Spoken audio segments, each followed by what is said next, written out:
கரத்தி சத்தமா ஹல்லேலூயா, மகிழ்ச்சி ஹல்லேலூயா, உற்சாகம் ஹல்லேலூயா, பிரைஸ் காட். ஆண்டவர் இரட்சகருமாகிய இயேசு கிறிஸ்துவுடைய ஈடிய நேற்று நாமத்தினாலே உங்களை இந்த நாளில் 10வது தினத்தன்று பார்க்கும்போது ஒரு பெரிய மகிழ்ச்சியா இருக்குது. ஆமென் ஹல்லேலூயா. இஸ்ரவேல் மக்கள் 7 நாள் தான் கூடார பண்டிகை அனுசரித்தார்கள். ஆனால் கர்த்தர் அதையும் தாண்டி நம்முடைய வாழ்க்கையில் இப்பொழுது தொடர்ச்சியான கூட்டங்களை தந்திருப்பதற்காக ஆண்டவரை ஸ்தோத்திரிக்கிறேன். ஆமென் ஹல்லேலூயா. கரத்தி சத்தம் ஹல்லேலூயா, ஹல்லேலூயா. ஒரே சமயத்தில் ஆண்டவர் இயேசு கிறிஸ்து போகும்போது 10 குஷ்டரோகிகள் இருக்கும்போது ஆண்டவர் பார்த்து உடனே சுகமாக்கினார். ஹல்லேலூயா. ஒருவேளை இங்க 10 வித்தியாசமான நபர்கள், 10 வித்தியாசமான ஒரு தேவைகள், 10 வித்தியாசமான எதிர்பார்ப்புகளோட, 10 வித்தியாசமான ஒரு நம்பிக்கையோடு கூட வந்திருப்பீங்க. ஆனா கர்த்தர் ஒரே சமயத்துல அந்த 10 நபர்கள் கர்த்தர் சுகமாக்க வல்லவராயிருக்கிறார். ஹல்லேலூயா, ஹல்லேலூயா. அருமையான தேவ ஜனமே, இந்த மாலையில் நம்முடைய சிந்தனைக்கு ஆதாரமாக பலிகளினுடைய பயன்களை நம்ம பார்க்க வேண்டிய ஒரு தலைப்பினால் பாவ நிவாரண பலி. ஹல்லேலூயா. பாவம் அதை நிவர்த்தி செய்கிற ஒரு பலி, பாவம் அதை நிவர்த்தி செய்கிற ஒரு பலி, பாவ நிவாரண பலி. இதை எங்கே பார்க்கிறோம்? லேவியாகம புஸ்தகம் 4ஆம் அதிகாரத்திலும், இன்னுமாக யாத்ராகம புஸ்தகம் 29ஆம் அதிகாரம் 14ஆம் வசனத்தை ஒரு வாசி கேட்போம். யாத்ராகம புஸ்தகம் 29ஆம் அதிகாரம் 14ஆம் வசனம். காளையின் மாம்சத்தையும் அதன் தோலையும் அதன் சாணையையும் பாளையத்துக்கு புறமே என்ன செய்ய வேண்டும்? அக்கினியால் சுட்டெரிக்க கடவாயாக. இது பாவ நிவாரண பலி. ஹல்லேலூயா. ஒரு காலையில இருக்கிற எல்லா விதமான வேஸ்ட் பார்ட்ஸ் சொல்லுவாங்கல்ல, எல்லா விதமான பொருட்களும் எடுத்து அதையும் சுட்டரிக்கப்பட்டு அதுவும் பாளையத்துக்கு புறமாய் என்ன செய்ய வேண்டும்? போட வேண்டும் என்று சொல்லப்பட்டிருக்கிறது. எபிரேய பாஷையிலே கட்டா என்று சொல்லுகிற வார்த்தை தான் சின் ஆஃபரிங். அதாவது HATTA.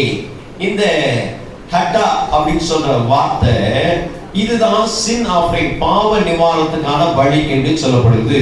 இதை நம்ம லேவியராகம புஸ்தகம் 4ஆம் அதிகாரத்தில் முழுமையிலும், லேவியராகம புஸ்தகம் 7ஆம் அதிகாரத்தோட முழுமையிலும் நான் பார்க்க முடியும். ஆமென் ஹல்லேலூயா.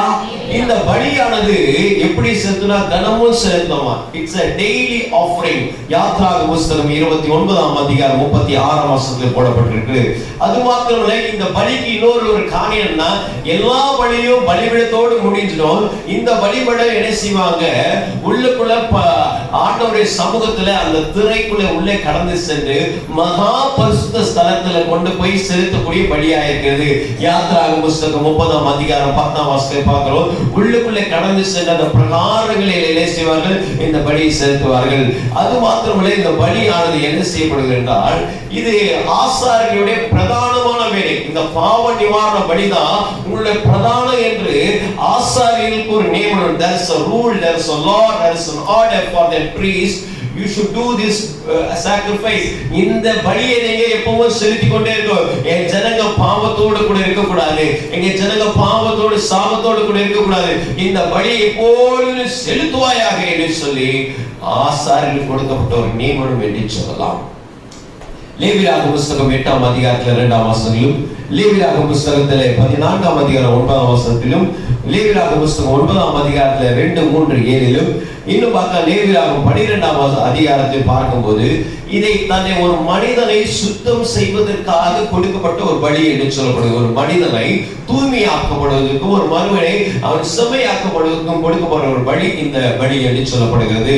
லேவியராகம புஸ்தகம் 12ஆம் அதிகாரத்தில் 8ஆம் வசனத்தை வாசிக்கும் போது இந்த பலிகளில் என்ன செய்யலாம்? ஒரு ஆடாவது, இல்லை என்றால் ஒரு கன்றாவது, இல்லை என்றால் ஒரு ஆட்டுக்குட்டியாவது, இல்லை என்றால் ஒரு ஆட்டு கடாவையாவது, இல்லை என்றால் புறா பூச்சிகளாவது, இதெல்லாம் பலி செலுத்தலாம். இந்த லேவியராகம புஸ்தகம் 12ஆம் அதிகாரத்தில் 8ஆம் வசனம் போல இப்படிப்பட்ட விலங்குகளை என்ன செய்ய முடியுமா? பலி செலுத்த முடியும் என்று வேதம் போடப்பட்டிருக்கு. ஆமென் சொல்லுமா? ஹல்லேலூயா. அது மாத்திரமல்ல, லேவியராகம புஸ்தகம் 16ஆம் அதிகாரம் 3லிருந்து 5 வரைக்கும் வாசிக்கும் போது இது என்ன செய்யும்னா, ஒரு குடும்பமே வந்து இந்த பாவ நிவாரண பலி என்ன செலுத்தலாம். ஹல்லேலூயா. குடும்பமாய் இதை என்ன செய்யப்படும்? பலி செலுத்த வேண்டும். இதை லேவியராகம புஸ்தகம் 16ஆம் அதிகாரம் 3லிருந்து 5 வரை நாம் பார்க்கிறோம். ஆமென். அது மாத்திரமல்ல ஒரு ராஜா, தேசத்தை ஆளுகிற ராஜா ஒரு பலிக்கு ரொம்ப முக்கியத்துவம் தருவார்னா, ஒரு பலியை எல்லாரும் செய்யணும்னு சொல்லுவார்னா அது என்ன பலினா, 2 நாளாகம புஸ்தகம் 29ஆம் அதிகாரம் 23ல இருந்து 24 வரை பார்க்கும்போது ராஜா இன்சிஸ்ட் பண்ண, ராஜாவுடைய நியமனமாக கட்டளையாக கொடுக்கப்பட்ட ஒரு பலி இந்த பாவ நிவாரண பலி. ஆமென். இதெல்லாம் சொல்லிட்டு வரோம். பாவ நிவாரணம் என்ன? பாவனா என்ன? பாவனா என்ன தெரியுமா? அந்த 10 கட்டளை கொடுத்தாங்க பாத்தீங்களா? அந்த முதல் 4 கட்டளை என்ன கட்டளை? உன் தேவனாகிய கர்த்தரை முழு இதயத்தோடு, முழு ஆத்மாவோடு, முழு பலத்தோடு அன்பு கூறுவாயாக. யாத்திராகம புஸ்தகம் 20ஆம் அதிகாரத்தில் இருக்கிறது. இந்த கற்பனை எல்லாம் பார்க்கும்போது இந்த 4 பலி, 4 விதமான கட்டளைகள் கர்த்தரை சார்ந்திருக்கும். என்ன வேற தேவர்கள் இருக்க வேண்டாம், உங்கள் சொரூபங்களை உண்டாக்க வேண்டாம், ஓய்வு நாளை பரிசுத்தமாய் ஆசரிப்பாயாக. இந்த 4 பலியும் கர்த்தரை சார்ந்திருக்கும். மீதி இருக்கிற அந்த 6 பலியில சுயத்தை சார்ந்திருக்கிறோம். பொய் சொல்லாதிருப்பாயாக, களவு செய்யாதிருப்பாயாக, விபச்சாரம் செய்யாதிருப்பாயாக, தாயை தகப்பனை கனம் பண்ணுவாயாக, அந்நிய பொருளை இச்சையாதிருப்பாயாக. இப்படியெல்லாம் சொல்லி ஒரு சுய சார்புள்ள ஒரு கட்டளைகள் இருக்கும். இந்த கட்டளைகளை அவர்கள் என்ன செய்யணும்? அவர்கள் அதை மீறிய போது, இந்த கட்டளையை அவர்கள் வயலேட் பண்ணும்போது, இந்த கட்டளைக்கு புறம்பாக அவர்கள் நடக்கும் போது அது அவருடைய வாழ்க்கையில என்னவா மாறிடுமா? பாவமா மாறிடும். அல்லேலூயா. புதிய ஏற்பாடுல எத்தனை கட்டளை கொடுத்திருக்கார் ஆண்டவர்? 2 கட்டளை கொடுக்கிறார். ஒரு கட்டளை என்ன? அல்லேலூயா. ஒரு கட்டளை என்ன? முதல்ல என்ன கட்டளை? உன் தேவனாகிய கர்த்தரை முழு இதயத்தோடு, முழு ஆத்மாவோடு, முழு பலத்தோடு அன்பு கூறுவாயாக. அது குப்பா இருக்கிற 2வது கற்பனை என்ன தெரியுமா? உன்னை போல பிறனை நேசி. அல்லேலூயா. இந்த 2 கட்டளை பார்க்கும் போதெல்லாம் நமக்கு சிலுவையோட புரிவு இருக்கும். ஒண்ணு விண்ண பார்த்து இருக்கும், இன்னொன்னு சக மனிதனை பார்த்து இருக்கும். அப்ப பார்க்கும்போது மேலோங்கி இருக்கிறது உன்னை, அதாவது தேவனாகிய கர்த்தரை முழு இதயத்தோடு, முழு ஆத்மாவோடு, முழு பலத்தோடு அன்பு கூறுவாயாக. இந்த இன்னொரு கட்டை இப்படி வைக்கப்பட்டிருக்கு பாத்தீங்களா? அது பக்கத்துல இருந்து சமமா பார்க்கணும் என்று சொல்லப்பட்டிருக்க ஒரு சிலுவைக்குறியா இருக்கிறது. ஆமென் சொல்லுவோமா? அல்லேலூயா. இந்த நாளிலும் கர்த்தர் நமக்கு இப்படிப்பட்ட 2 கற்பனை, பிரதான கற்பனைகளை கொடுத்து, கட்டளைகளை கொடுத்து நம்மை நடத்துகிறவராய் இருக்கிறார். ஆமென். இந்த கற்பனைகளை மீறும், இந்த கற்பனைக்கு புறமாய் நடக்கும்போது, இந்த கற்பனைகளை தாண்டி நடக்கும்போது எல்லா மனுஷன் தானே சொல்லுவாங்க, fault, the failures, the sin is a human error. அதாவது தவறு செய்வதோ, தப்பு செய்யறதோ, இல்லைன்னா செய்யலாம செய்யறதோ, தோத்து போறதோ, தோல்வியா பண்றதோ, இதெல்லாம் மனுஷனுடைய இயல்பு அப்படின்வாங்க. ஆனா இதெல்லாம் தாண்டி இந்த இயல்பை கூட ஆண்டவருடைய நற்பண்புகளா மாற்ற வேண்டும் என்று சொல்வதற்காக கொடுக்கப்பட்ட ஒரு தலைப்பு தான் பாவ நிவாரண பலி. ஆமென். அல்லேலூயா. அரங்க சத்தமா அல்லேலூயா. அல்லேலூயா. அல்லேலூயா. பாவ நிவாரண பலியில எஸ்ரா தீர்க்கதரிசி புத்தகம் 6ஆம் அதிகாரம் 17ஆம் வசனத்தை பார்க்கும்போது அந்த தீர்க்கதரிசி அந்த பலியை குறித்து பேசியிருக்கிறார். எசேக்கியேல் புத்தகத்தில் 42ஆம் அதிகாரத்துல 13ஆம் வசனம் 19ஆம் வசனத்தை பார்க்கும்போது இந்த பாவ நிவாரண பலியை செலுத்த வேண்டும் எசேக்கியேல் தீர்க்கதரிசி அங்குள்ள மக்களுக்கு பார்த்து சொல்லியிருக்கார். எசேக்கியேல் புத்தகத்தில் 43ஆம் அதிகாரம் 21ல இருந்து 25 வரை வாசிக்கும் போது பாவ நிவாரண பலிகளை செலுத்த வேண்டும் என்று வேதத்தில் போடப்பட்டிருக்கு. எபிரேய புத்தகத்துல 10ஆம் அதிகாரம் 6, 8 மட்டும் பார்க்கும்போது இந்த பாவ நிவாரண பலியை நீ செலுத்துவாயாக என்று வேதம் சொல்லியிருக்கிறது. ஆமென். அல்லேலூயா. லூக்கா நற்செய்தி நூலிலே நாம் பார்க்கிறோம் 2ஆம் அதிகாரத்துல 24ஆம் வசனத்தை பார்க்கும்போது ஒரு குழந்தை பிறந்த உடனே அந்த குழந்தையானது பாவத்துக்கு உட்படாதது. சிசுக்கு பாவம் இருக்காது. அந்த 8ஆம் நாள்ல என்ன பாவம் செஞ்சிடும், இல்ல 2 வயசுல என்ன பாவம் செஞ்சிடும். இந்த நாட்களிலேயும் என்ன செய்வாங்க? இந்த குழந்தைக்காக பாவ நிவாரண பலி செலுத்துவாங்களாம். ஆமென். வேதம் சொல்ல தாய் என்னை எப்படி பெற்றாங்கன்னா பாவத்துல பெற்றிருக்காங்க. அப்ப நான் என்ன செய்யறேன்? பாவத்தோட பிறந்த அந்த பிள்ளை பாவம் செய்யல, but the born itself is a sin. அவங்க பிறந்த விதமே பாவத்தை பெற்றெடுத்த விதம் தான். அதனால அந்த பாவத்தை அறியாத அந்த பிள்ளையும் பாவ நிவாரண பலி செலுத்த வேண்டும் என்று லூக்கா நற்செய்தி நூல்ல 2ஆம் அதிகாரம் 24ஆம் வசனம் போடப்பட்டிருக்கு.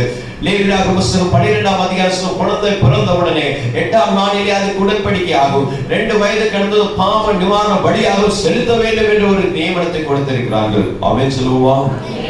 அல்லேலூயா. மார்க் எழுதின நற்செய்தி 1ஆம் அதிகாரம் 44ஆம் வசனத்திலும் லேவியராகம புத்தகம் 14ஆம் அதிகாரத்திலும் இது என்ன வாக்கியங்களை பார்க்கும்போது தன்னை சுத்திகரிப்பதற்காக, தன்னை தூய்மையாக வைப்பதற்காக, தன்னை பரிசுத்தப்படுத்துவதற்காக கொடுக்கப்பட்ட ஒரு பலிதான் பாவ நிவாரண பலி. அல்லேலூயா. வேதம் சொல்ல உன்னை சுத்தமாய் காத்துக்கொள், உன்னை அழைத்தவர் உண்மையுள்ளவர், உன்னை அழைத்தவர் பரிசுத்தர், எனவே நீ என்ன செய்யணும்? பரிசுத்தமாய் வெளிப்படுத்தும் போது ஆண்டவர் தம்மை வெளிப்படுத்திய அன்பு சீனாக யோவானுக்கு சொல்லப்பட்ட ஒரு வார்த்தை. என்ன வார்த்தை என்றால், வேதத்தில் வாசிக்கிறோம், இதோ அநியாயம் செய்கிறவன் அநியாயம் செய்கிறோம், பாவம் செய்கிறோம் பாவம் செய்கிறோம், நீதியை நடப்பீர்கள் நீதியை நடப்பிட்டோம். அல்லேலூயா.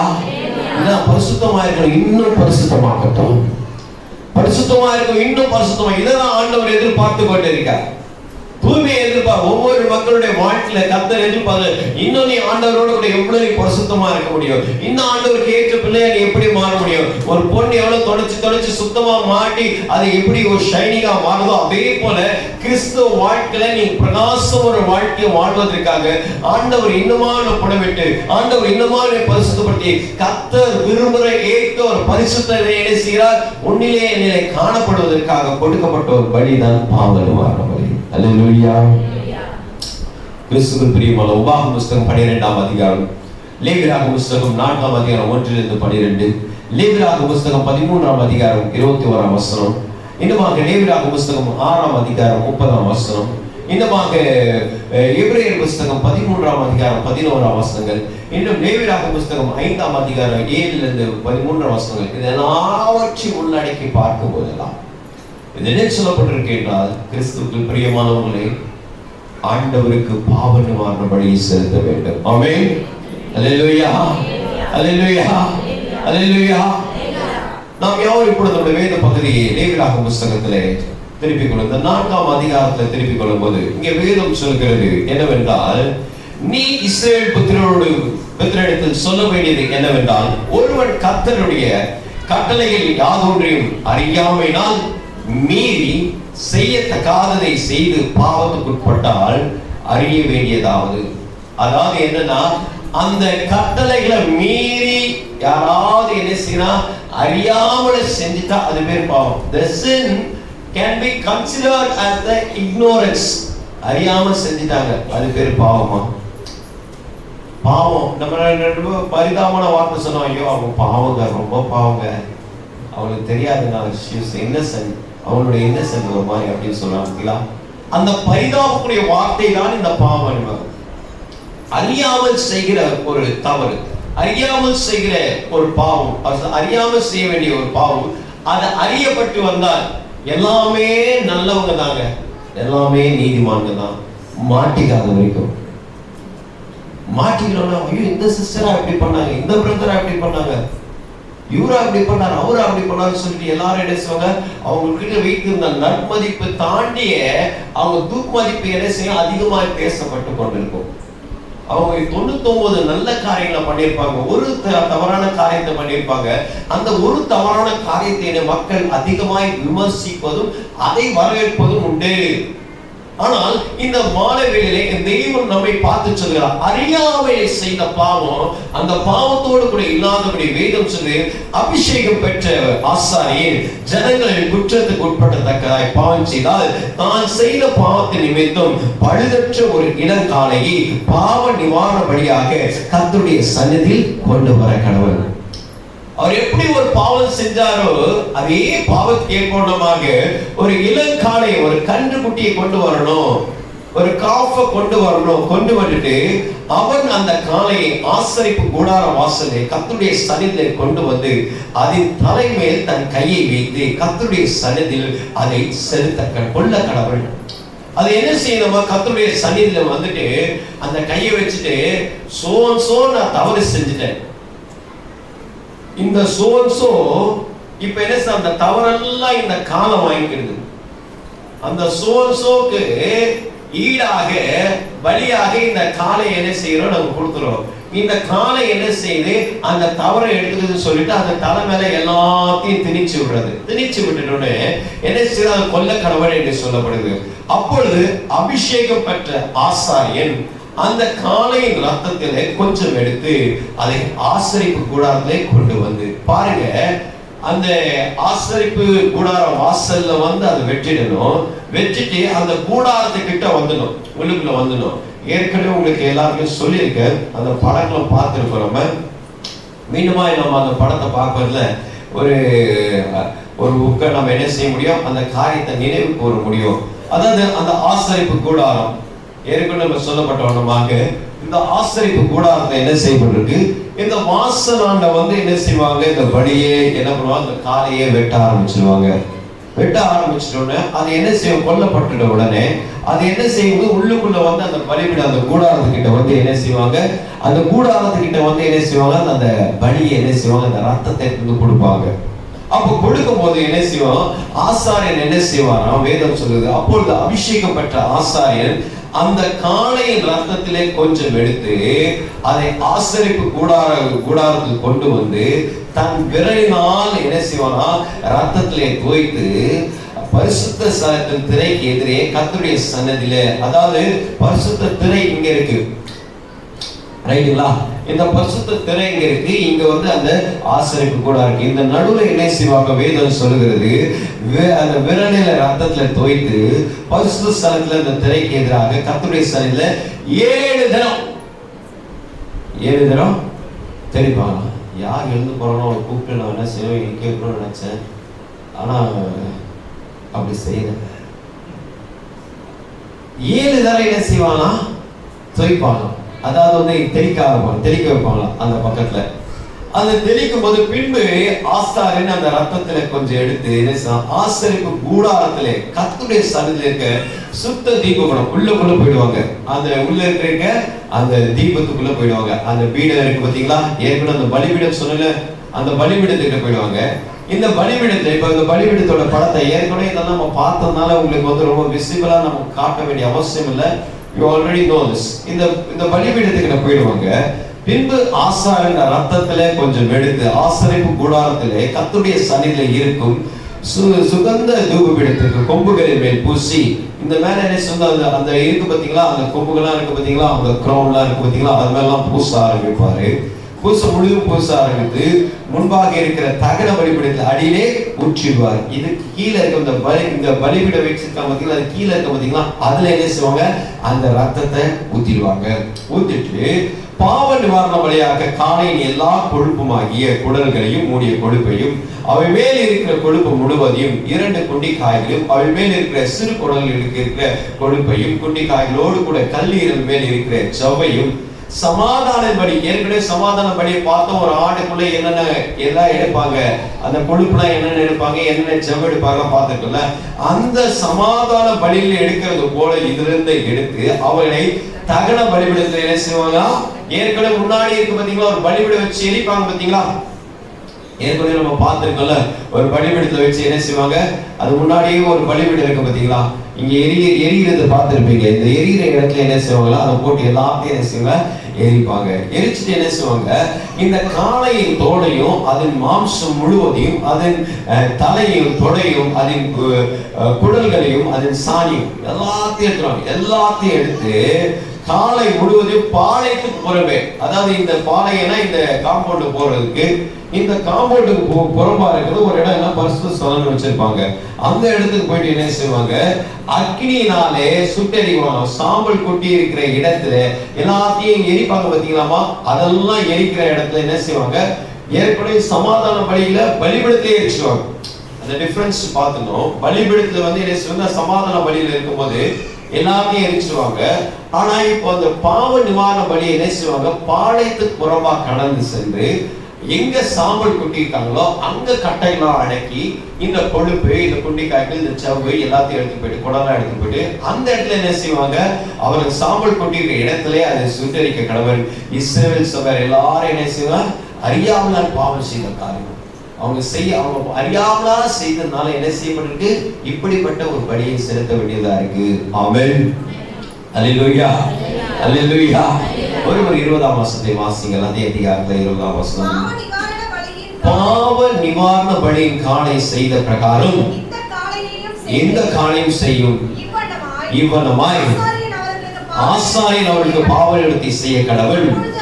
அப்பொழுது அவருக்கு என்ன செய்யப்படுமா? அல்லேலூயா. 3 பிரதான காரியம், ரொம்ப சீக்கிரமா இந்த நாட்களை முடிச்சிடுவோம். 3 பிரதான காரியம். இந்த 3 பிரதான காரியத்துல முதல் காரியம், why this sin offering?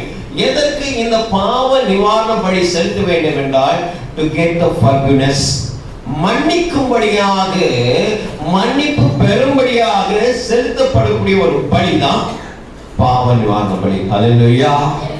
யார் எடுத்து மன்னிப்பு விட்டாங்க?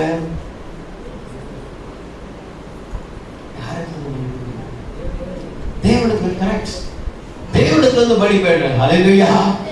நான் ஈஸி ஈலைன பக்கம் பாவியான திருச்சபை தான் இருக்கு. ஆமென். ஏன்னா எங்க ஜனங்க எல்லாத்தையும் டக்கு டக்கு பதில் சொல்லுவாங்க. அல்லேலூயா. அதே கிறிஸ்துவுக்கு பிரியமானவர்களே, இங்க வேதம் மன்னிப்பதற்காக செலுத்தப்படுகிற ஒரு பலிமா இந்த பலி. அவர்கள் அறியாமலே செஞ்சாலும் பரவாயில்ல. நிறைய முறை அறியாமல் செய்வது நாம பாவம், அறிந்து செய்வது குற்றம். Okay, without knowing we do, that is a sin. If we are known and doing the things, that is the criminal, that is prohibition. அது வந்து ஒரு குற்றத்துக்குரிய செயலா இருக்குது. அது வந்து ஒரு மாதிரி தண்டனைக்குரிய செயலா இருக்குது. அப்படி என்றால் இந்த மாதவேளையில் நம்முடைய சிந்தனைக்கு ஆதாரமாக ஆண்டவர் சொல்கிறது, அறியாமல் செய்த ஒரு பாவத்து நிமித்தமாக வேதம் சொல்கிறது, ஆண்டவர் அதுக்கு ஒரு வழியை ஏற்படுத்தி அந்த வழியை செலுத்த போது அது என்ன செய்யப்படுதா? மன்னிக்கப்படுகிறது. அல்லேலூயா. அல்லேலூயா. நம்ம முன்னோர்கள்லாம் ஆண்டவராக இயேசு கிறிஸ்துவை பற்றி தெரியாமலே என்ன செஞ்சாங்க? அநேக பாவங்களை செஞ்சாங்க. நம்ம சின்ன வயசுல இருந்து வரும்போது கர்த்தரை ஏற்றுக்கொள்ளாத போது அநேக பாவங்களை செஞ்சிட்டோம். இப்பயும் சில சமயங்கள்ல நம்ம ஆண்டவரோடு கொஞ்சம் விலகி இருக்கும் போது நம்ம என்ன செய்யறோம்? பை மிஸ்டேக்லி, அன்னோயிங்லி நம்ம என்ன செய்யறோம்? சில பாவங்களை செய்ய ஆரம்பிச்சிடும். இந்த பாவத்தெல்லாம் சம்பளம் மரணம்னா நம்ம எத்தனை பேர் தப்பிச்சிருக்கோம்? பேசுகிற நானும் சரி, கேட்கிற நீயும் சரி, இருந்திருப்பாத ஒரு பெரிய கேள்விக்குறியா இருக்கும். ஆகிலும் தேவன் மன்னிப்பு என்ற ஒரு நல்ல சகார்த்தத்தை ஏற்படுத்தி நம்முடைய வாழ்க்கையில மன்னிப்பை தந்து இன்றைக்கு கர்த்தர் உன்னையும் என்னையும் ஜீவனுள்ள தேசத்துல ஜீவனோடு வைத்திருப்பார் என்றால் அது நாம மன்னிப்பு. அல்லேலூயா. அல்லேலூயா. லூக்கா நட்சத்திரம் 7ஆம் அதிகாரத்துல 48ல இருந்து 50 வரைக்கும் பார்க்கும்போது, எல்லாரும் கூடி இருக்கும்போது ஒரு ஸ்திரீ நரதம் என்ற ஒரு தைலத்தை கொண்டு வந்து ஆண்டவருடைய சமூகத்துல உடைத்து அவருடைய பாதத்துல ஊற்றி தன்னுடைய தலைமையினால இதை துடைத்து ஓயாமல் நுத்தம் கொடுத்திருந்தார்களாம். தூரத்துல இருந்து பார்க்கணும்னு சொன்னா, இவ பாவியான ஸ்திரீ ஆயிட்டே, கர்த்தர் தொடுகிறது யாருன்னு தெரியாதா? அவர் ஆண்டவராச்சே. அப்ப அவருடைய எல்லா நினைவுகளும் பார்த்து பேதுரு பார்த்து, சீமோன் பேதுருவே, உனக்கு எப்படி தோன்றுகிறது? ஒருவன் 5 தாலந்து கடன் வாங்கினாரு, இன்னொருத்தர் 50 தாலந்து வாங்கினாரு. 2 பேருக்கு மன்னிக்கப்படுது. இப்ப யார் அதிகமா அன்பு கொடுத்தான்னு சொல்லும்போது, யாருக்கு அதிகமா மன்னிக்கப்படுதோ அவன் தான் அதிகமா என்ன செய்வாங்க? அன்பு கூறுவான்னு சொல்லுவார். அப்ப அந்த ஸ்திரீயிடமாய் பக்கமாய் இருந்து இவருடைய பாவங்கள் மன்னிக்கப்பட்டது என்று கர்த்தர் சொன்னார். அல்லேலூயா. அம்மா, யார் ரொம்ப காயப்பட்டிருக்காங்களோ, யார் ரொம்ப வருத்தத்தை அனுபவிச்சிருக்காங்க, யார் ரொம்ப வேதனை அனுபவிச்சிருக்காங்க, அவங்க தான் அதிகமா ஜெபம் பண்ண முடியும். வாழ்க்கையில எவ்வளவு நிந்தை அனுபவிச்சிருக்காங்க, அவங்களதான் ஆண்டவர்கிட்ட ரொம்ப கிட்டி சேர முடியும். ஆண்டவர் மேல யார் அதிகமா அனுபவிக்க முடியுமா? தன்னுடைய பாவமான ஜீவத்தை எல்லாத்தையும் கர்த்தர் மன்னித்து இன்னைக்கும் நம்ம நிக்க வச்சிருக்காரு. எத்தனையோ முறை விழுந்தாலும் நீ தேவை, நீ தேவை, நீ தேவை, நீ தேவை, உன்னை கொண்டு வந்து தேவ சமூகத்தை வைத்து உன்னை அழகு பார்க்கிறாரு. அவர்கள் தான் தேவனை ஆராதிக்கிறார். அவர்கள் தான் தேவனை ஆராதிக்கிறார். அவர்கள் எவர்களுக்கு அதிகமா மன்னிக்கப்பட்டதோ அவர்கள் தான் அதிகங்களுக்கு அதிகமா அன்பு கூற முடியும். ஆமென். எப்படிலாம் இருந்தேன், என்னையும் ஆண்டவர் தேடி வந்திருக்கார், என்னையும் நேசித்திருக்கார், என்னையும் ஆண்டவர் தெரிஞ்சிருக்கார், என்னையும் கொண்டு வந்து நிறுத்தி வச்சிருக்கார். அவருக்காக நான் அன்பா இருப்பேன். அல்லேலூயா. அல்லேலூயா. அதுதான் அவங்க வேதம் சொல்லுது. ஸ்திரீயை பார்த்து, ஸ்திரீயே, உன் பாவங்கள் மன்னிக்கப்பட்டது, உன் பாவங்கள் மன்னிக்கப்பட்டது. என்னை கேட்டுக்கொண்டிருக்கான் பணத்தை வச்சனமே, வந்திருக்க உங்களுடைய பாவம், நீ எவ்வளோ பெரிய பாவத்தை இருந்தாலும் சரி, எந்த அளவுக்கு உங்களோட பாவம் விசாரமா இருந்தாலும் சரி, ஆனா என் தேவனுடைய அன்பு, தேவனோட மன்னிப்பு அதோடு உயர்ந்தது. அல்லேலூயா. ஸ்திரீயே, உன் பாவங்கள் மன்னிப்பு. 4 பேர் ஒரு திமிர்வாதக்காரனை சுமந்து கொண்டு ஆண்டவராகிய இயேசு கிறிஸ்துவை பார்க்க வேண்டும் என்று வந்தார்கள். வீடு அருகே எல்லா மக்களும் கூடியிருக்கும் போது உள்ளே நுழைவதற்கான இடம் இல்லாத போது அவர்கள் மேற்கூரையை பிரித்து அந்த 4 பேர் அந்த திமிர்வாதக்காரனை ஆண்டவர் பக்கமாய் இறக்கினார்கள். வேதம் சொல்லுது, அந்த 4 பேருடைய விசுவாசத்தை பார்த்து ஆமென், அல்லேலூயா, அல்லேலூயா, அல்லேலூயா. அருமையான தேவச்சனமே, சில பேர்லாம் நமக்கு ரொம்ப சிபாரிசு பண்ணுவாங்க தெரியுமா? நமக்காக பேசுவாங்க, அது அவங்களுக்கு கூட தெரியாது. அவங்க நல்ல வார்த்தைகளை சொல்லுவாங்க. இல்ல இல்ல அவங்க வந்துருவாங்க, அவங்க மாறிடுவாங்க, அப்படியே அவங்க விட்டுறக்கூடாது, அவங்களுக்காக நம்ம இது இறங்கும், ரொம்ப இறக்கம் பாராட்டலாம். அந்த 4 பேருக்காக கர்த்தர் அவங்களுக்கு நன்மை செய்யலாமா? ஒருவேளை அந்த திமிர்வாதக்காரன் அதுக்கு ஏற்புடையதா இல்ல, நான் ஆண்டவருடைய இரக்கத்தை அந்த திமிர்வாதங்கிற பெறலனா கூட இந்த 4 பேர் இரக்கம் பெற்றிருக்காங்க, அது நிமித்தமாக கர்த்தர் செய்வார். அல்லேலூயா. அதுக்குதான் சொல்லுவேன், ஒவ்வொரு ஆத்துமாக்கு வந்து என்ன செய்ய உத்தரவாதமா?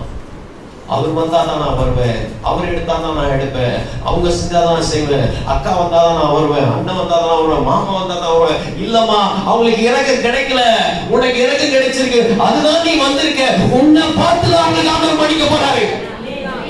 நீ அங்கமே உட்கார்ந்துட்டு இருந்தா நீ வீட்டுக்குள்ள வரணும், அந்த கூரையை பிரிக்கணும், அதை இறக்கணும். உன்னுடைய இறக்கம் தான் அவங்களுக்கு மன்னிப்பு கொண்டு வரும். மாறாக மாறாக மாறாக அவங்க வரட்டும் நம்ம வெயிட் பண்ணிருந்தா உன் மேல இருக்கிற இறக்கமும் குறைஞ்சிடுமா? உமால மேல ரொம்ப வேதனையோடு நான் பேசிக் கொண்டிருக்கிறேன். உங்க மேல ஆண்டவர் ஒரு பெரிய இறக்கம் வச்சிருக்காங்கம்மா. வந்திருக்க எல்லாருக்கும், உங்களுக்கு எல்லாருக்கும் எல்லா வேலையும் இருக்கு. எனக்கு நிறைய பேருக்கு நீங்க கல்யாணம் இருக்கு, நீங்க நல்ல நிகழ்ச்சியில இருக்கு, அங்கெல்லாம் போகாம இதுக்கு வந்திருக்கீங்களா? ஆண்டவர் மேல அதிகமான இறக்கம் வச்சிருக்காங்க. நீங்க ஒரு சிலரை பார்த்து அவங்க வர வரைக்கும் நீங்க வெயிட் பண்ணிருந்தா உங்க மேல இருக்கிற இறக்கம் கூட இழந்து போறதுக்கான நாட்கள் மிக சீக்கிரமா இருக்குமா? ஆனா நீங்க வந்துட்டீங்கன்னா உங்க மேல இருக்க இறக்கத்தை நிமித்தமா அவங்க வர்றது ரொம்ப நிச்சயமா. இன்னைக்கு கர்த்தர் நம்மோடு கூட பேசிக்கொண்டிருக்கா. அந்த 4 பேர் மேல வைத்த இறக்கத்தை பார்த்து அந்த திமிர்வாதக்காரனை பார்த்தான்னு சொன்னா, உன் பாவங்கள் ரட்சிக்கப்பட்டது, உன் பாவங்கள் மன்னிக்கப்பட்டது, நீ பாவத்திலிருந்து ரட்சிக்கப்பட்டாய் என்று கர்த்தர் சொன்னார். ஆமென். இந்த மாதவிலே அவங்க அறியாமல் இருக்கிறாங்கம்மா, அவங்க அறியாமல் இருக்காங்க. ஆசாரியர்கள் உத்தரவாதம் எடுத்த போல, ஆசாரியர்கள் உத்தரவாதம் எடுத்தது போல கர்த்தருடைய பிள்ளைகள் இங்க உத்தரவாதம் எடுக்கணும். அவங்க வரல, அறியாமல் இருக்காங்க.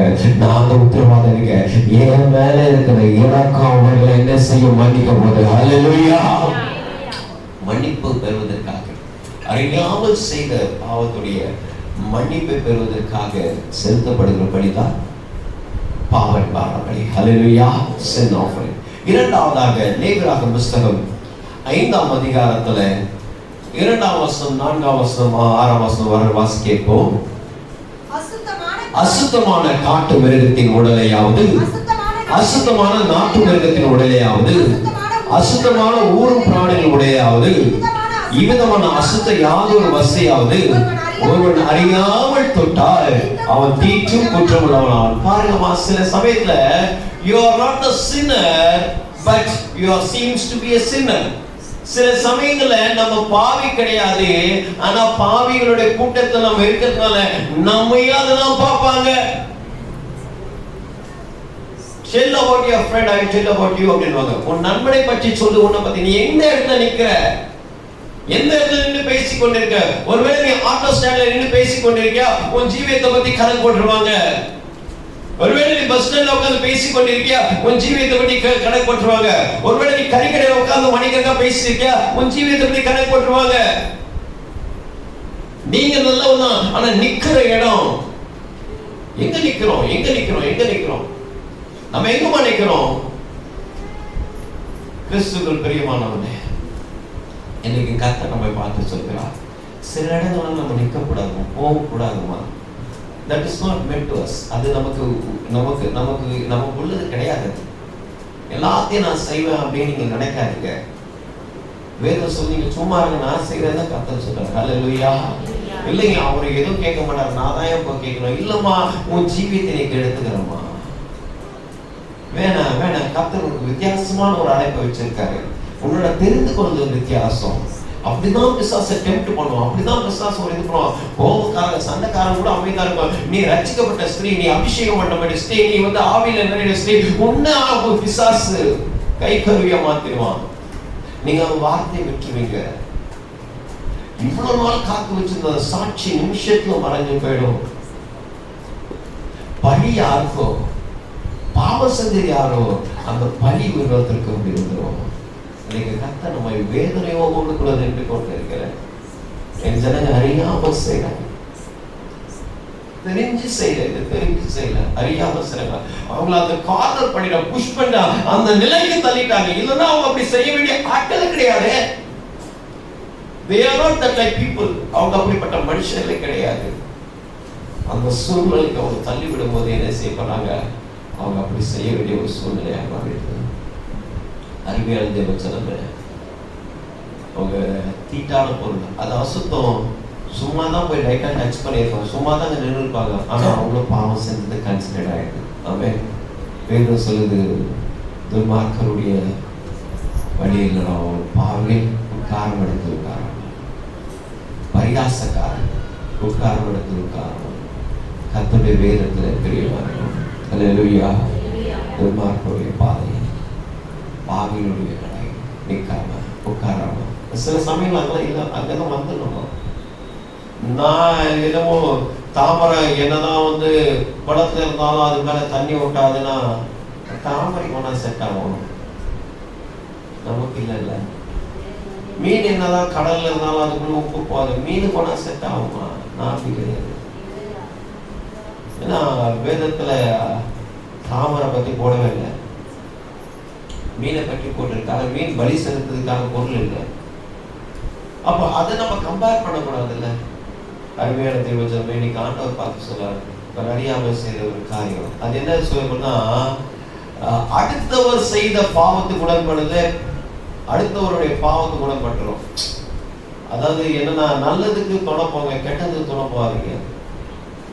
அப்போ நீங்களும் ஒரு மேல ஆயிடுவீங்க. ஒரு காலகட்டத்தில் அவங்களுக்காக சிபாரிசு பேசுவீங்க, அடுத்தது நீங்களே அந்த தவறு செய்ய ஆரம்பிச்சுவீங்க. ரொம்ப கேர்ஃபுல்லா இருக்குமா, ரொம்ப ரொம்ப ரொம்ப கேர்ஃபுல்லா இருக்க. It is very cautious thing. ரொம்ப ஒரு எச்சரிக்கையின் சத்தம் தான் இந்த சத்தம். சில சமயங்கள்ல கெட்டதுக்கு என்ன செய்யறது, நீங்க நல்லதும் சொல்லாதீங்க, கெட்டதும் சொல்லாதீங்க. யூ கேன் கோ அவே. நீங்க அந்த இடத்த விட்டு போறதே நல்லது. அதாவது நீங்க அவங்களுக்கு கெட்டது செஞ்சாலும் அவங்களுக்கு நீங்க ஒரு தப்புக்கு துணை போயிட்டு இல்ல அப்படி இல்ல சொல்லிட்டு அவங்களுக்காக நம்ம சில காரியங்களை செய்ய போயிட்டு கடைசியில எந்த தவறுக்கு சிபாரிசு பண்ணுமோ அதே தவறு நம்ம செய்ய ஆரம்பிப்போம். வேதனை புரியுது. அசுத்தமான மிருகத்தை தொட்டோம், அசுத்தம் தான் வேதம் சொல்லுது. அசுத்தமான ஊர் பிராணியை தொட்டாங்க, அசுத்தமான காட்டு மிருகத்தை தொட்டாலும், வீட்டு மிருகத்தை எது தொட்டாலும் தப்பு தான். ஆனா ஆண்டவர் என்ன சொல்றா, அந்த வழிகளுக்கு என்ன செய்யற, அந்த தவறுக்கு என்ன செய்யற, பாவ நிவாரண பலி செலுத்தலாமா? வேதம் சொல்லுகிறது. யோவான் நற்செய்தியில் 8ஆம் அதிகாரம் 11ஆம் வசனத்தை வாசிக்கும் போது, அவர்கள் என்ன செய்தார்கள், மன உருகிறார். ஹல்லேலூயா. ஒரு பெண்மணியை கையும் களமாய் பிடித்துக் கொண்டு வந்து நின்று, மோசேயுடைய பிரமாணத்தின்படி இவர் செய்த தவறுக்கு கல்லேறி கொள்ள வேண்டும் என்று சொல்லும்போது, ஆண்டவர் பார்த்து ஒரு கூட்டமே இவர்களை பழி சொல்லும் போது அவர் ஒரு ஸ்டாண்ட் எடுத்து அந்த ஸ்திரீக்காக மனம் இறங்குற தேவன். ஹல்லேலூயா. ஏன் இந்த பாவ நிவாரணம் பண்ணினா இருக்குமா? எதற்கு பாவ நிவாரணம்? ஒரு கூட்டமே நம்ம பாவம் சொல்லியிருக்கு. ஆனா ஆண்டவர் நம்ம பாவின்னு சொல்லல, நம்ம மேல மனம் உருகிறார். அதான் பாவ நிவாரணம். ஹல்லேலூயா. வேதம் சொல்லுகிறது, உங்களை எவன் பாவம் செய்ய முதல்ல கல்லேறின்னு சொன்ன எல்லாரும் கடந்து போயிட்டாங்க. ஆண்டவர் சுற்றி பார்த்து ஒருவனும் இல்லைங்க. அப்ப கர்த்தர் சொன்னாரு, நானும் உன்னை குற்றவாளிகளை தீர்க்கவில்லை, இப்போ இனி பாவம் செய்யாதே. ஹல்லேலூயா. என்ன ஒரு மனது இருக்கும் பார்த்தீங்களா? என்ன மனம் உருக்கம் தெரியுமா? அருமையான தெய்வத்தன்மை, பாவ நிவாரண பலி ஆண்டவருடைய மனதுருக்கத்தை பெற்றுக் கொண்டவர் பலி. ஹல்லேலூயா. கர்த்தருக்கு மனம் இறங்குற, நமக்காக மனம் இறங்குற. யோசித்து பாருங்க, இந்த சிலுவை பலியை பாருங்க. நம்மேல் வைத்த அன்பின் நிமித்தமாக, யோவான் 3:16, தேவன் நம்மேல் வைத்த அன்பின் நிமித்தமாக நம்முடைய சொந்த குமாரன் இந்த உலகத்துக்கு தந்தார் அல்லவா? இது நிமித்தமாய் நாம் பாவியாய் இருந்து ஆண்டவருடைய பிள்ளையாய் மாறி இருக்கிறோம். ஆண்டவருடைய மன இறக்கத்தை பெற்றுக்கொள்ளதான் அந்த பாவம். ஹல்லேலூயா. It is getting the God's compassion. ஆண்டவருடைய மன இரக்கத்தை, மன உருக்கத்தை பெற்றுக்கொள்ளும். ஹல்லேலூயா. அது மாத்திரம் இல்ல, வேதத்துல வாசிக்கிறோம், மத்திய நற்செய்தி நூல்ல 9ஆம் அதிகாரம் 36ஆம் வசனத்தை வாசிக்கும் போது, திரளான கூட்டத்தை பார்த்து மேய்ப்பன் இல்லாத ஆடுகளை பார்த்து ஆண்டவர் மனம் உருகிறார். அல்லேலூயா. அதனால இரவு பகல் அவர் ஓடி ஓடி ஓடி போய் நிறைய அற்புதம் செஞ்சார். ஆமென். அல்லேலூயா. ஒருத்தர் நமக்காக நிறைய காரியங்களை செய்யாருன்னா நம்ம மேல ரொம்ப அவங்க இரக்கம் பாராட்டுறது அர்த்தம். ஆமென். நம்ம மேல ரொம்ப கரிசனையா இருக்குன்னு அர்த்தம். அதனாலதான் அவங்க நேர காலம் பார்க்க மாட்டாங்க. சில பேருக்குலாம் நீங்க போன் பண்ணுங்களேன், நேர காலம் பண்ணாம எடுப்பாங்க. ஏன்னா நம்ம மேல அவங்க வந்து என்ன செய்ய, நம்ம மேல இறக்க வச்சிருக்காங்க. சில பேருக்குலாம் போன் பண்ண ஆக்சுவல் டைம்ல போன் பண்ண கூட எடுக்க மாட்டாங்க. ஏன்னா அவங்க நம்ம மேல இறக்கமே இருக்காங்க. என்ன எமர்ஜென்சியோ டக்குன்னு எடுப்பாங்க சில பேர். இது எப்படி பார்த்தோம்னா நம்ம பிள்ளைங்களுக்கும் நமக்குள்ள ஒரு அதுதான் ரொம்ப ஈஸியா ரீச் ஆகும். மறுபடியும் ஒரு சில வாட்டி ஹஸ்பண்ட் கிட்ட கூட நம்ம சாக்கு போக்கு சொல்லிடலாம், ஒய்ஃப் கிட்ட கூட சாக்கு போக்கு சொல்லலாம். பிள்ளைங்க ஏதாவது ஃபோன் பண்ணும்போது நம்ம உடனே எடுப்போம். பிள்ளை ஏதோ கால் பண்றாங்க, என்ன எமர்ஜென்சி இல்லை, பிள்ளை மேல இருக்க ஒரு இறக்கம் அதிகமா. அதே போலதான் ஆண்டவராக இயேசு அவரோட ஸ்டாண்ட் எடுப்பாரு. கூட்டத்துல இருக்க மற்றவங்க எல்லாரையும் பார்க்கலாம், அவரோட ஸ்டாண்ட் எடுப்பாரு. இனி நீ பாவம் செய்யாத, ஏன்னா உங்களை நம்ம உணர்ந்து. அல்லேலூயா. நாயினோருக்கு இயேசு கடந்து செல்கிறார். லூக்கா நற்செய்தி 7ஆம் அதிகாரம் 11ஆம் வசனத்துல 17ஆம் வசனம் வரைக்கும் பார்க்கும்போது, அங்க கடந்து செல்வது கூடிய எல்லா மக்களும் அந்த வாலிபனுக்காக, ஒரே மகனாக இருந்த அந்த விதவையோட வாலிப மகன் இறந்த உடனே அவருக்காக அழுது கதறி கொண்டு போய் கொண்டிருக்கும் போது இயேசு அவர்கள் மேல மனதுருகி வாலிபனை எழுந்து சொன்னார். ஆமென். அல்லேலூயா. அல்லேலூயா. இன்னைக்கு உன்னை சுத்தி இருக்கிறவங்க என்ன பேசணும்னு நினைக்காதீங்கம்மா. ஒரு கூட நல்லா வாங்கி சாப்பிட்ட கூட்டம் உனக்கு விரோதமா இருக்குன்னு நினைக்காதீங்கம்மா. ஒரே குடும்பத்தை உங்க கையில நீங்க செஞ்ச சாதத்தை சாப்பிட்டு உங்களுக்கு விரோதமா சாபம் கொடுக்கறத பத்தி என்ன சொல்ல நினைக்காதீங்க. இன்னைக்கு கர்த்தர் உங்க மேல என்ன செய்யற மனதுருக்கமா இருக்கிறார். அல்லேலூயா. இன்னைக்கு அநேகர் நம்மள ஒரு கிள்ளிக்கிறியா நினைச்சுட்டாங்க. தேவைப்படும் போது டக்குன்னு கிள்ளிக்கிட்டு மற்ற நேரத்துல அந்த காம்பத்துக்கு போடுற மாதிரி, தேவைப்படும் போது ஒரு பேப்பர் மாதிரி நம்ம யூஸ் பண்ணி அதுக்கு கசக்கி போடுற மாதிரி. இன்னைக்கு நிறைய பேருடைய வாழ்க்கை அப்படிதான் இருக்கு. ஆனா கர்த்தர் சொல்லுகிறார், சுற்றி இருக்க கூட்டம் என்ன நினைக்குதுன்னு இல்ல, நான் உன் மேல மனதுருக்கமா இருக்கிறேன். அல்லேலூயா. நான் உன் மேல மனதுருகிறேன். அல்லேலூயா. நாம கூட்டம் என்ன சொன்னாலும் ஆண்டவர் ஒரு அன்பு போமா எல்லா கூட்டத்தையும் சமாளிச்சிடலாம். அல்லேலூயா. உலகத்தில் இருப்பவர்களை காட்டிலும் உனக்குள் இருக்கிறவர்கள் அவங்க பெரும்பான்மை சொல்றதை காட்டிலும் ஆண்டவர் நம்ம கூட இருந்தா அதுதான் பெரும்பான்மை. தேசமே பயப்படாது, மகிழ்ந்து கழிவு. கர்த்தர் பெரிய காரியங்களை செய்வார். கர்த்தர் பெரிய காரியங்களை செய்து புற ஜாதிகள் சொல்லிக் கொண்டார்கள். ஏனால் கர்த்தர் நம்மோடு கூட இருந்து செய்கிற காரியம் அல்லவா. ஆமென். அல்லேலூயா. மூன்றாவது கடைசியமாக வேதம் சொல்கிறது, இது என்ன பலி என்றால் பாவ நிவாரண பலி. லேவியராகம புஸ்தகம் 4ஆம் அதிகாரம் 13ஆம் வசனத்திலிருந்து 20 வரைக்கும் வாசிக்கும் போது வேதத்தை சொல்லுகிறது, இது என்னன்னா சபையார் யாவரும் கூடி, சபையார் யாவரும் கூடி, சபையார் என்ன செய்வது, சபையார் எல்லோரும் அறியாமையில அதுல ஒரு கட்டளை மீறினது. ஏன்னா இந்த கட்டளை பிறப்பிச்சுக்கிற இடம் என்னன்னா சபையில தான் சொல்லியிருக்காங்க. இந்த கட்டளை எல்லாம் சொல்லணும்னு சொல்லிட்டு ஆசரிப்பு கூட தான் சொல்றாங்க. அவங்க எல்லாம் சபையாரா மாற்றிருக்காங்க. அப்போ சில சபைகள்ல நம்ம ஆலயத்திலே செய்யப்பட்ட பாவங்கள், அல்லேலூயா, ஆலயத்துல விதித்த பாவங்கள், அதாவது சில அறியாமல செய்யப்பட்ட பாவமா இருக்கும், அடுத்தவருடைய பாவத்துக்கு உடன்பட்டு இருந்தாலும் சரி, ஆலயத்துல ஒரு சிலவங்கள பாவியாவே சித்தரிச்சுப்பாங்க. அவங்க நல்லா ப்ரே பண்றவங்களா இருப்பாங்க, நல்லா ஜெபிக்கிறவங்களா, அவங்களும் ஆண்டவர் கிட்ட ஸ்பெண்ட் பண்ற டைம் மற்ற யாரும் ஸ்பெண்ட் பண்ண முடியாது. ஆனா மற்றவங்க எல்லாரும் அந்த ஆலயத்துல அவங்களை பார்க்கிற பார்வையினாலும் அவங்க பாவியா தான் பார்ப்பாங்க. பார்த்துருக்கீங்களா? ஐயா இவங்க வந்துட்டாங்க தான் இப்படி ஆயிடுச்சு, அவங்க வந்துட்டாங்க தான் அப்படி ஆயிடுச்சு, அப்படி அப்படியே பேசிட்டே இருப்பாங்க. எல்லா இடங்கள்ல இருக்குமா, ஆலயத்துல ஒரு சிலரை நம்ம பாவியாவே சித்தரிச்சிருவோம். அது என்னவே தெரியாது. ஒரு பீரியட் ஆஃப் டைம் அவங்களே வந்து மன வருத்தத்தை, மன குமரல் அப்படி சொல்லிட்டே போயிடுவாங்க. நீங்க தான் பரிசுத்தவாங்க, சரி கூட நான் தான் பாவியா நான் போறேன் அப்படின்னு சொல்லிட்டு போடுவாங்க. அந்த குமரல் கூட அவங்க உள்ளுக்குள்ள இருந்து அது ரொம்ப வேதனையா அந்த வார்த்தையை கொட்டிட்டு போயிடுவாங்க. ஆனா ஆண்டவர் சொன்னாரு, ஆலயத்துல யாரா நீங்க பாவியா சித்தரித்தாலும் சரி, ஆலயத்துல யாரா பாவம் உங்களுக்கு உள்ளா இருந்தாலும் சரி, அதுக்காக நான் பாவ நிவாரண செலுத்துகிறேன். அல்லேலூயா. ஏன்னா ஆண்டவர் எப்படிப்பட்டவர், நான் வேதத்துல வாசிக்கிறோம். மத்திய நற்செய்தி 12ஆம் அதிகாரத்துல 6ஆம் வசனத்தை வாசிக்கும் போது, தேவாலயத்திலும் பெரியவர் இங்கே இருக்கிறார். ஆமென். அல்லேலூயா.